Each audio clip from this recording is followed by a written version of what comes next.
भैया जवन मजा ससुरारी में मिलत है ऊ मजा कहूँ दुनिया में नहीं मिलता है। पहुँचते तो गांठी से गुड़ धोवा जाए, ओकरे बाद में अगर कहूँ साली सरहज हंस के बात कई दिन तो करेजवा तर हो जाते भैया।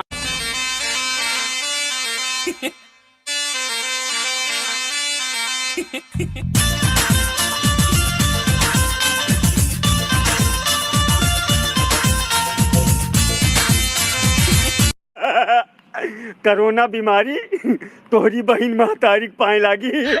तू का समझत हो कि हमरे देश वाले तुझसे डराए जाइए?